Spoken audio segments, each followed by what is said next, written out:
मैं ये लेटर अपनी बेटी के लिए लिख रहा हूँ। वो आज 3 साल की हो गई है। जब तुम ये लेटर पढ़ोगी शायद तब साल 2050 होगा और तब तुम उस दुनिया में जी रही होगी जो हमने तुम्हारे लिए बनाई होगी। डियर रिया, आज तुमने पहली बार एक नया वर्ड बोला। तुमने विंडो के बाहर वाले पेड़ की तरफ उंगली दिखाई और इतनी खुशी से बोला Tree. जैसे दुनिया का सबसे जरूरी वर्ड वही हो। शायद है भी।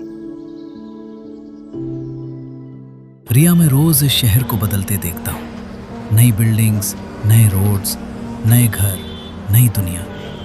लोग कहते हैं ये प्रोग्रेस है। शायद है, लेकिन फिर मैं सोचता हूँ इस प्रोग्रेस की कीमत कौन देगा? मैं, तुम, या वो ट्री जिसका नाम तुमने आज सीखा?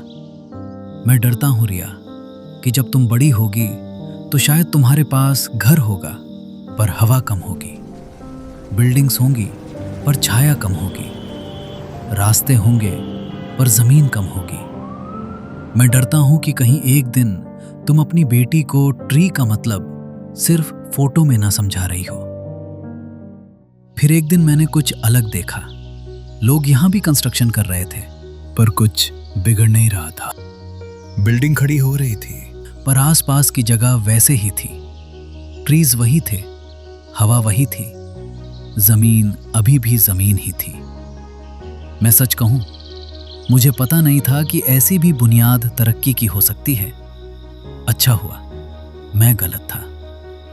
रिया, मैं तुमसे परफेक्ट दुनिया का प्रॉमिस नहीं कर सकता। जो गलतियां हमने की हैं उन्हें पूरी तरह मिटा नहीं सकता, पर मैं एक प्रॉमिस कर सकता हूं।